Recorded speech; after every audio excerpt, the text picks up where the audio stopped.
Saludos y bienvenidos una semana más a El Foco, el espacio de reflexión y debate sobre finanzas personales, ahorro e inversión de Value School. Soy Luis Alberto Iglesias. Hoy continuaremos buscando valor en áreas del mercado que probablemente estén fuera del radar de la mayoría de inversores particulares.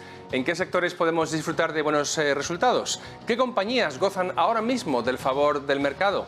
Escucharemos varias propuestas interesantes y tampoco faltarán las recomendaciones de lectura ni nuestro apartado sobre finanzas personales. Vamos allá. Comenzamos el foco con el repaso a las noticias más destacadas de la prensa financiera nacional e internacional. En la redacción de Negocios Televisión se encuentran nuestros compañeros que nos van a contar qué informaciones marcan hoy la actualidad. En la página de negocios.com habla de que el Corte Inglés dará luz verde esta semana en junta a la entrada de Mutua en su accionariado. También que Calviño reivindica que España es el país más avanzado en el despliegue de los fondos Next Generation. También de que Repsol ampliará su expansión internacional en renovables con su desembarco en Italia antes de 2025.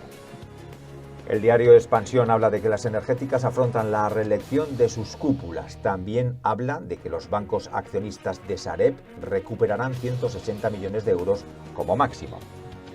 En el diario Cinco Días habla de que la reforma fiscal limitará la capacidad normativa de las autonomías. También habla de que España recibirá unos 4.000 millones más de fondos europeos por la ralentización de la recuperación.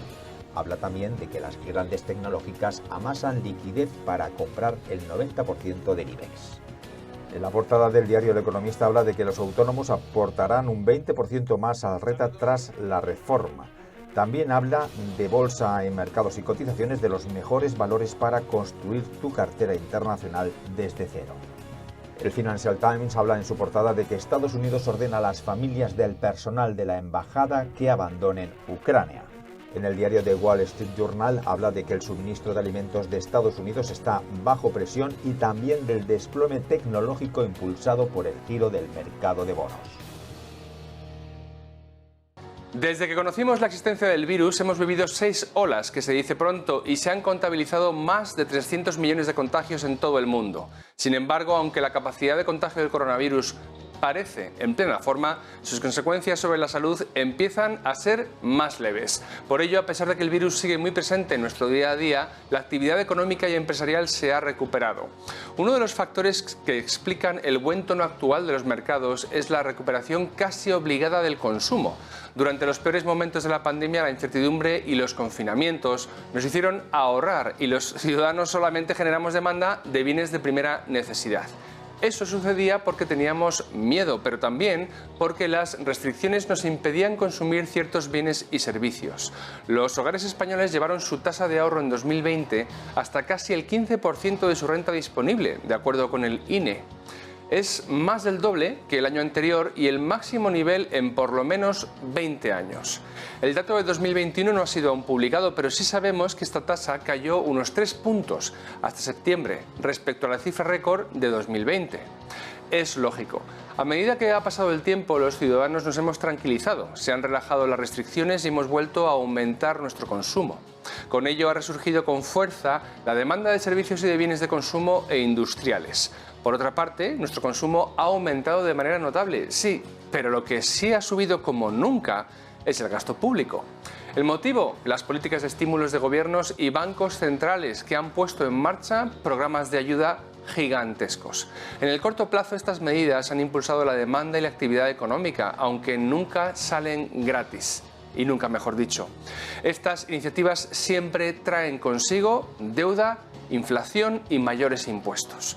Lo podemos comprobar si echamos un vistazo a nuestros últimos recibos de la luz o a los tickets de la compra. Con todo esto llegamos al comienzo de 2022. La incertidumbre se encuentra en niveles gestionables. La economía crece con fuerza gracias a los ciudadanos y al gasto público.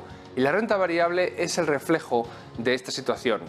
Parece además que aún hay margen para seguir encontrando oportunidades. ¿Dónde las podemos hallar? Pues vamos a preguntárselo a nuestros invitados de hoy. Nos acompañan Pedro Yáguez, socio fundador de Columbus Investment Partners, y Xavier Brum, que es Head of Equity Europe Entrea Asset Management. Pedro, Xavi, bienvenidos, ¿cómo estáis? Buenos días, encantado de estar con vosotros. Buenos días. Pues como hacemos últimamente, os voy a pedir a los dos que expliquéis sectores donde habéis encontrado valor y después llegamos a las compañías en concreto. Siempre os pediré que os expliquéis una que llevéis en cartera que esté en ese sector, pero que hasta que yo os pregunte por ella, pues no reveléis su nombre. Pero voy a empezar contigo. ¿En qué sector habéis encontrado valor en el fondo que asesoráis? Pues mira, nosotros llevamos, desde que empezó la pandemia, nuestra estrategia ha sido, primero, colocar el cash que teníamos en ese momento en sectores que veíamos que habían sido prácticamente machacados. Sectores como el de, pero que consideramos que no solo había valor, sino que había que el mercado no entendía o estaba muy preocupado. Entramos primero en sectores como el de infraestructuras, en aeropuertos que son infraestructuras que no se pueden replicar, o el túnel que hay entre Reino Unido y Francia. Y vendiendo compañías que la pandemia de alguna forma les había favorecido, tecnológicas con las que teníamos bastante, y también empezamos a comprar el año pasado, a principios del año pasado, sectores que podríamos considerar que son normalización. Y por eso, ¿de qué sectores hablo? Pues sectores como turismo, sectores como cines, del que vamos a hablar, sectores como restaurantes, y entonces sectores hemos buscado compañías que tenían liquidez, es decir, que no se iban a quebrar, y compañías, buenas compañías. Hay que buscar las oportunidades cuando todo el mundo tiene pánico, encontrar esas grandes compañías que a lo mejor anteriormente no las has comprado porque están caras, y aprovechar los precios para pensando en la recuperación que últimamente, que al final se tiene que dar. Eso es lo que hemos estado haciendo. O sea, Pedro, que habéis buscado valor en los sectores más castigados, confiando en que luego la vida, llegado un momento, regresaría a la normalidad y volverían a dedicarse a lo que siempre se han dedicado, ¿verdad? Es decir, que los precios, por aclarar, los precios bajos siempre obedecen a situaciones de apuro, y esta ocasión no ha sido diferente, ¿verdad? Esta ocasión no ha sido diferente. Hay que comprar, como dicen los grandes inversores, comprar cuando todo el mundo vende y ponerse nervioso cuando todo el mundo está comprando y eufórico. Eso es lo que hay que hacer en definitiva. Hay que tener algo de liquidez y hay que comprar sobre todo compañías buenas. Muy bien, suena fácil decirlo, pero sabemos por experiencia, y en Value School lo explicáis los gestores que venís, que es tremendamente difícil de hacer. Xavi, ¿en qué sector habéis encontrado valor vosotros?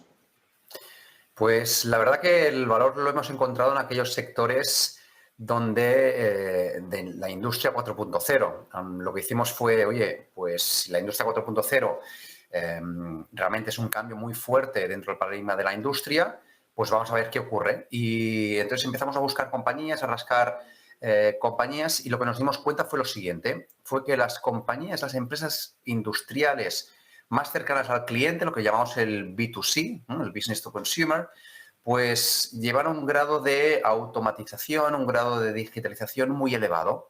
Prueba de ello es que pues en esta pandemia aquellas compañías que están cercanas al cliente, que no se han digitalizado, es decir, para simplificarlo, que no tengan una página web donde vender sus productos, pero al final estas compañías han ido menguando su negocio y a cambio de qué, o en beneficio a quién, pues de aquellas compañías que tenían unas páginas web muy bien elaboradas, como por ejemplo, pues algunas compañías de ropa, ¿no? Pues que incluso han tenido beneficios en el año 2020 con las tiendas cerradas. Pues a partir de aquí empezamos a rascar, vimos que el B2C está muy digitalizado, muy automatizado, y todo venía gracias a justamente a esa automatización, ¿no? Entonces empezamos a tirar para atrás, y vimos que el business to business todavía está funcionando como hace 25 años, como hace prácticamente 30 años. Y nos damos cuenta pues que si el B2C se ha digitalizado, esa B del B2C pedirá a su proveedor, es decir, a su otra B, que también se digitalice, porque la rapidez que necesita a la hora de vender un producto va a necesitarla también para sus proveedores, con los que no están adaptados, pues al final se perjudicará, bueno, les irá mal, ¿no? De tal forma que empezamos a analizar esa estructura, ese sector, empezamos a rascar compañías para abajo y nos dimos cuenta que la automatización de los centros logísticos, la automatización de los almacenes, en definitiva, la automatización de la logística es lo que realmente se está acelerando y acelerando de una forma muy rápida. Ahí empezamos a ver qué compañías formaban parte de ese universo y dimos pues que la compañía que tenemos en cartera. Así que lo que estamos viendo es que se ha acelerado mucho lo que ya venía pues como tendencia, que es esa automatización de toda la parte logística. Para poner un ejemplo, el número de empleados en un centro logístico de Amazon ha ido disminuyéndose a lo largo de los años, de una forma muy rápida y muy abrupta. Así que gracias a los productos en parte de las compañías que tenemos en cartera. Oye, Xavi, cuando has aludido a la expresión de rascar para abajo, quiero que abundemos un poquito ahí porque te estás refiriendo a como tirar de la madeja de la cadena de valor, entiendo. Es decir, viendo otras partes del proceso productivo donde puede haber empresas. Explícanos esta metáfora. Bueno, esto es lo que nosotros llamamos el análisis 3D, que siempre lo pongo como si fuese una molécula. Si alguien tiene en la cabeza hoy la forma de la molécula, que son los átomos redonditas, que se van uniendo átomos con átomos y esto forma la molécula. Al final, nuestro entender en el mundo económico y en el mundo empresarial es que todo tiene relación entre todo. Entonces, ¿cómo lo hacemos? Pues empezamos con una compañía, analizamos todo el sector y luego dentro de ese sector analizamos las compañías, los clientes y los proveedores. De esos clientes y esos proveedores miramos los proveedores de los proveedores. Y eso es lo que decimos, ir tirando del hilo, ir tirando hacia atrás. Y eso es lo que hicimos. Pues, por ejemplo, pues tenemos en cartera Inditex, entonces tirando para atrás vimos la importancia de Inditex y el por qué Inditex tenía esas ventajas competitivas de la rapidez a la hora de entrega, etcétera, etcétera. Y a partir de ahí vas tirando del hilo, vas mirando los proveedores hacia atrás y porque en última instancia todo está relacionado. ¿Y qué hemos de encontrar? Pues dentro de esas unidades, islas, átomos dentro de esa molécula, pues cuáles tienen mayores márgenes, cuáles tienen mayores ventajas competitivas, cuáles tienen mayores retornos. En definitiva, cuáles son los sectores o las empresas en los cuales debemos invertir. Muy bien, muy claro. Gracias, Xavi. Pedro, vamos con la empresa en la que estáis invertidos. Ya ha quedado claro que se pertenece al sector del ocio. Has aludido a los cines. Alguno dirá, ¿todavía se puede invertir en cines? ¿La gente va a los cines? Ahora nos explicarás dónde está el valor. ¿Cuál es la compañía? Pues mira, la compañía es Kinepolis, que es una compañía belga, pero buscando compañías que eran muy buenas y que le había afectado la pandemia, esta compañía es una auténtica joya. Es una compañía que ha pasado de tener 20 millones de visitantes a 40 millones de visitantes en los últimos 7 años. Está muy diversificada geográficamente. Tiene unos 110 complejos, porque son complejos multicines. No solo hay cine, hay también se hacen otras actividades. 40 de estos complejos están en Canadá y el resto están en Bélgica, en Holanda, en Francia y tienen también alguno en España.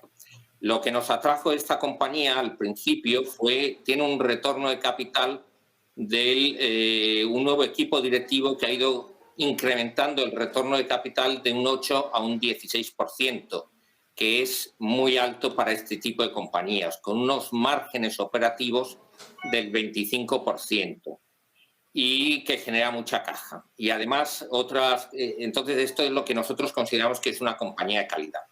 Además de todo esto, el accionista principal sigue siendo la familia fundadora.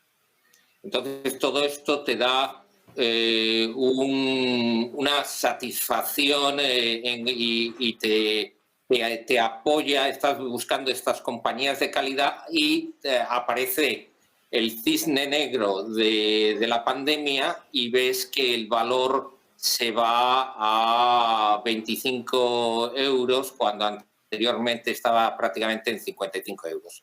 Es decir, se va a la mitad. Nosotros empezamos, ¿qué es lo que buscas cuando pasa como he aludido anteriormente? Estás buscando compañías que puedan mantener, que tengan liquidez. Esta es una compañía que con todos los cines cerrados quema 7 millones de euros al mes y sin embargo tenía 150 millones de liquidez. Es decir, que podía estar durante mucho tiempo cerrada sin que quebrase. Y estás viendo la oportunidad, estudias trimestre a trimestre cuál es la evolución de la compañía y hasta qué punto hemos visto que en los periodos de apertura la compañía, la gente volvía a ir al cine porque es una experiencia. El cine ya no compite con el vídeo en demanda que tienes en casa ni con Netflix. El cine ya es una actividad que utilizan las familias para salir fuera. Compite con otras formas de ocio fuera de casa.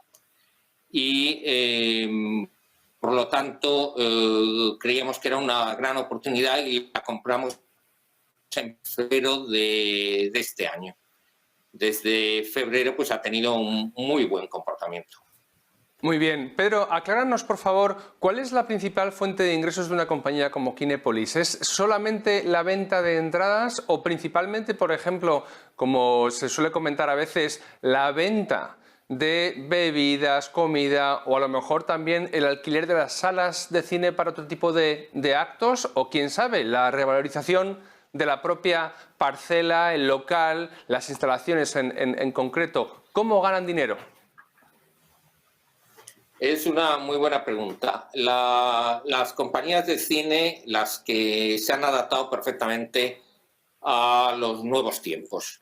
En el caso de Kinepolis, la venta de tickets supone el 55% de los ingresos.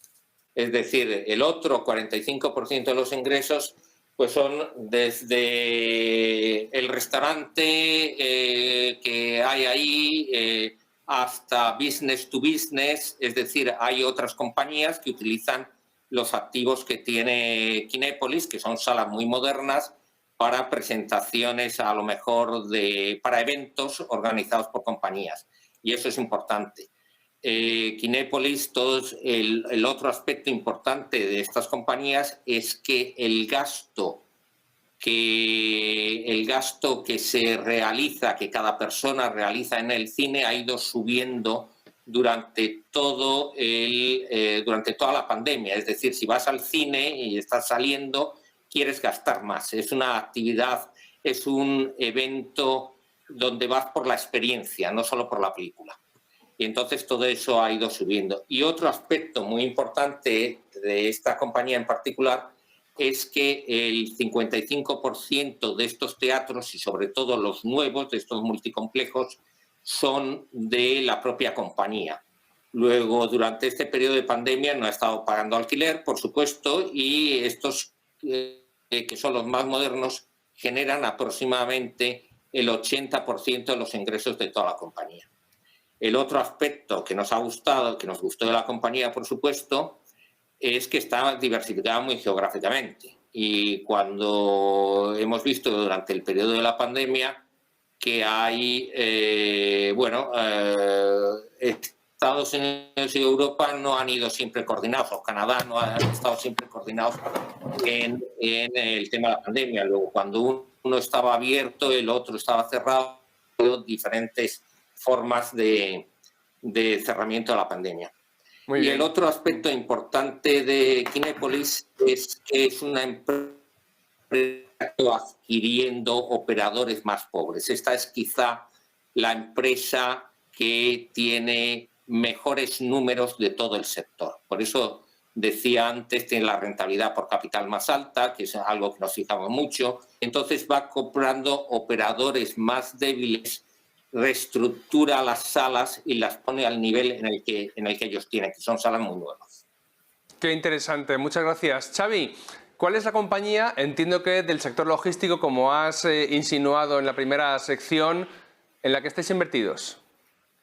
Pues la compañía es la alemana Kion Group, donde en esencia hace las máquinas, los toros, esas máquinas que tienen los dos ganchos para subir y bajar cosas, de la marca Linde y de la marca Stihl. Si alguien pues, ve pues, un toro mecánico, pues detrás la marca, esa la marca Linde o esa marca Stihl, detrás está el fabricante de Kion.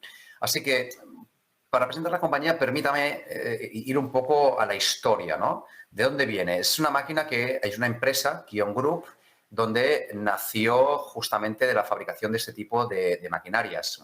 Hace las maquinarias, va vendiendo las máquinas, esa parte, ese sector se le denomina Industrial Trucks y al final vende esas máquinas. Entonces es una compañía pues, puramente industrial, una compañía cíclica, una compañía con estas características. Va creciendo, va creciendo, va creciendo y se convierte pues, en que tiene el 15% de la cuota de mercado, únicamente por detrás del gran Toyota. Pues bueno, pues estaba por detrás, pero ¿qué se dio cuenta? Que al final esas ventas en las compañías, todos esos toros mecánicos, al final eran muy utilizados en los centros de almacenaje, eran muy utilizados en los puertos, eran muy utilizados en todo lo que sea la parte logística. Así que, oye, pues al final se dieron cuenta aquí y muchos de sus clientes le empezaban a pedir, oye, pues si tienes alguno que sea eléctrico. Entonces lo cambiaron a eléctrico. Si tienes estas particularidades. Dicho de otra forma, empezó a entrar mucho más en el diseño de las necesidades de los clientes y ese tailor-made hacia los clientes. Hasta aquí un poco bien, pero no dejaba de ser una compañía cíclica. Luego, ¿qué ocurrió? Que los clientes decían, oye, ¿tienes algo que se pueda automatizar? Porque estoy automatizando mi centro logístico, estoy automatizando mi almacén y necesito para ello, pues, un toro mecánico que sea automático. Pues al final empezaron a indagar sobre esa automatización y compraron en el año 2016 una compañía que se llama Dematic. Entonces, lo que hicieron gracias a esa adquisición fue obtener o generar un nuevo segmento, que es el supply chain, donde ese segmento supply chain lo que hace es la automatización de los centros logísticos. Es decir, cuando vamos a Inditex y vemos que al final su centro logístico está prácticamente automatizados con justamente grúas que se mueven, que cogen una pieza, etcétera, etcétera, aquí detrás está Kion Group. De tal forma que ha pasado de ser una empresa puramente industrial a dar un vuelco hacia una empresa, vamos a decir, mucho más centrada en la digitalización.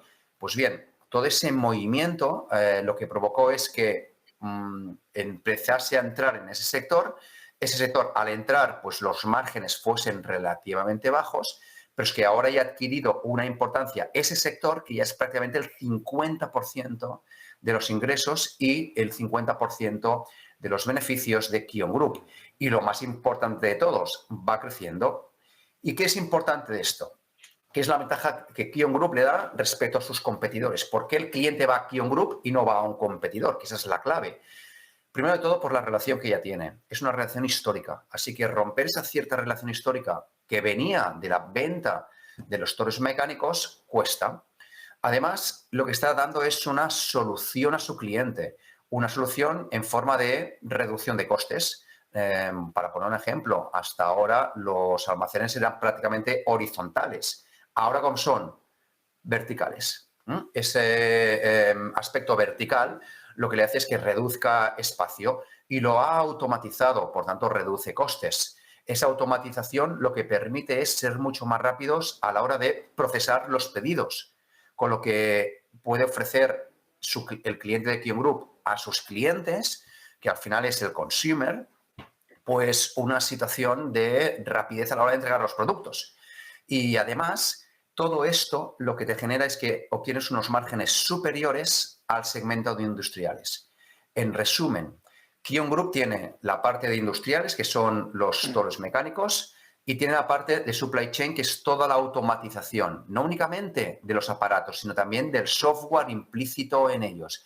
¿Y esto qué le da? Si analizamos el cliente, le da una ventaja, una en costes, porque los productos de la parte industrial, los toros mecánicos, son más eficientes, son más baratos y en última instancia ahorran costes al cliente final. La parte de supply chain, que es la parte de automatización, ahorra costes al cliente y lo mejor de todo, no es que únicamente le ahorra costes al cliente, sino que le permite una venta mucho más atractiva porque la rapidez a la hora de procesar los pedidos hace que ahorre costes y aumente los ingresos de sus clientes. Entonces, si esto lo ponemos en números, ¿qué nos estamos dando cuenta? Pues que al final la parte de industrial más o menos tenemos unos márgenes operativos del 10%. Como los márgenes operativos de la parte de automatización eran pequeños porque estaba creciendo, desvirtuaron un poco el potencial de márgenes. ¿Qué margen está obteniendo hoy día la parte de supply chain, esa parte de automatización? Márgenes del 15%. Con lo que, ¿qué ocurrirá con el margen operativo? Pues que pasa a niveles del 6-8% actual, porque estaba la parte de automatización pobre, a niveles del 12-13%. Eso es un incremento del 50% en los márgenes. Pasar de márgenes de 8 a márgenes del 12 es un incremento de 4 sobre 8. Por lo tanto, es un incremento del 50%. 50% más en beneficios sin tener en cuenta incremento de ingresos. Pero es que si vemos la automatización de los centros logísticos, es espectacular el crecimiento que tiene. Para poner un dato, hoy día ya tiene 6.000 centros logísticos. Sus clientes no son grandes corporaciones donde se tenga que centrar únicamente en esas corporaciones. Esos centros logísticos automatizados duran entre 15 y 30 años, con lo que el mantenimiento es garantizado entre esos 15 y 30 años y todo ello con una volatilidad menor y un impacto menor sobre el ciclo. Dicho de otra forma, afecta mucho menos el ciclo económico. Y para poner un ejemplo, si yo tengo el centro logístico automatizado y está lleno de robots, la pregunta que nos debemos de formular es la siguiente. ¿Hacen falta luces en ese almacenamiento? Y yo creo que la respuesta es que no. Así que imagínense también el ahorro de costes que va a tener. Dicho de otras formas, con crecimientos, vamos a poner un crecimiento que pueden ser del 5-8%, en ventas, esta compañía se traduce en un PER de 12 en unos 3-4 años, con una aceleración que está justamente en la parte inicial de la curva S, donde pensamos que la aceleración realmente será mucho más rápida de los que nos pensamos. Por esa razón, oye, una compañía en un sector que se está, reduciendo esa ciclicidad, que se está yendo a la automatización, con buenos retornos, con un PER de 12, nos parece atractiva.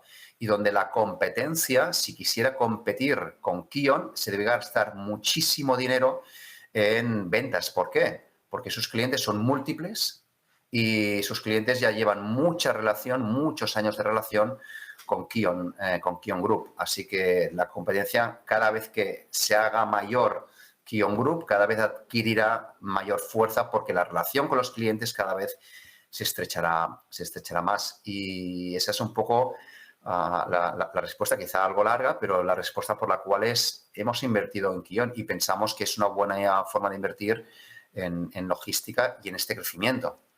Qué interesante, porque no nos paramos a menudo a ver o a imaginar cómo está evolucionando algo que nos provee de bienes habitualmente, como es la logística. Almacenes verticales, muy robotizados, con pocos seres humanos, entiendo yo, con menos empleados y encima con menos luces. No voy a decir a oscuras porque imagino que algo de luz tendrá que haber.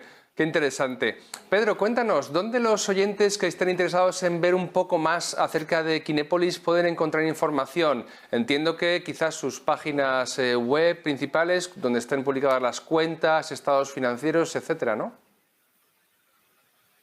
Sí, esa es la principal fuente de información sobre la empresa. La La empresa es muy abierta en cuanto a información, tiene una excelente web y tiene ahí todo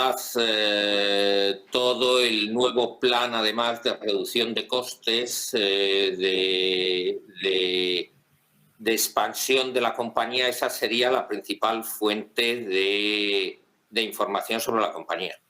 Muy bien. ¿Alguna otra más, algún informe o publicación que recomiendes para entender la transición del sector del ocio y del cine en concreto desde la crisis de la pandemia hacia nuevas formas, como has comentado, de consumo de sus servicios como experiencias? Hay webs y podcasts que hablan de tendencias en general en nueva economía.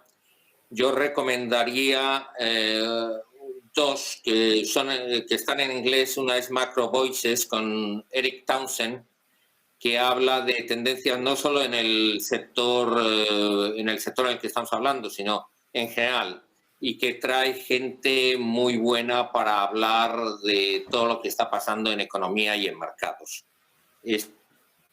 Esa sería una. Y luego otra que a mí también me gusta y que puedes encontrar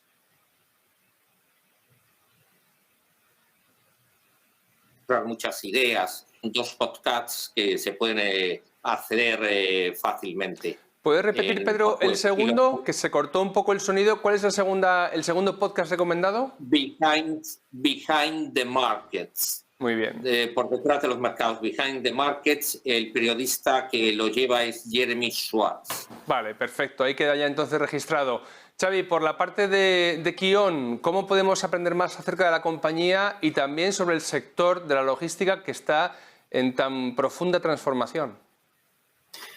Pues sobre Kion es relativamente fácil. Si uno pone en internet Kion Group con K, Investor Relations, Kion Group Investor Relations, se encontrará la página de relación con inversores. Allí les recomiendo que se baje la presentación del Capital Markets Day que hubo hace relativamente poco, hace unos cuantos meses, y allí explican muy bien cuál es la transformación que está habiendo, que ha habido en Business to Consumer y que está habiendo ahora en el Business to Business. Luego, además, Kion Group tiene en su página web un montón de ejemplos que van desde, qué impacto tienen y qué ventajas ellos o qué beneficios están dando ellos desde pues, puertos, pasando por transporte de salmones, pasando por centros logísticos en China, y todos ellos, son historias suyas, de sus productos, y todos ellos de la mano de un vídeo de dos minutitos. Eso es lo que veríamos de Kion Group. Qué bien. Y luego, sobre el sector, yo recomiendo YouTube. Hay un montón de información sobre Industria 4.0, sobre automatización de los centros logísticos, así que es la mejor forma. No hay ningún libro que te diga, ese es el libro. Y eso sí, lo que recomiendo, que aparte de logísticas y entender un poco la Industria 4.0, ve un poco más de, hacia dónde estamos yendo, dónde está la frontera de conocimiento y hacia dónde va.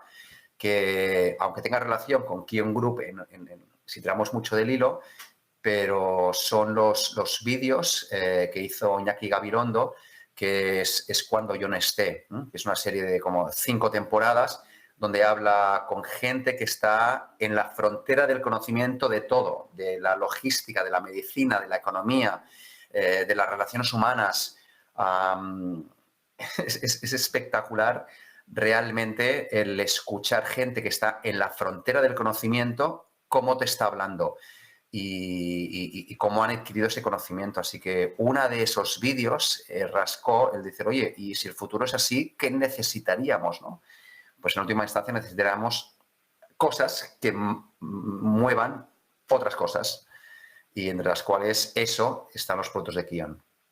La verdad es que es un placer, Pedro Lléguez y Xavi Brun, charlar con gestores como vosotros que explicáis de forma tan estimulante en qué consiste ese trabajo de encontrar valores, empresas en las que invertir. Desde luego es muy estimulante porque se abren ámbitos de conocimiento en los que muchas veces no reparamos y que nos pueden enseñar un montón de cosas. Ha sido, como siempre, un placer compartir este tiempo con vosotros.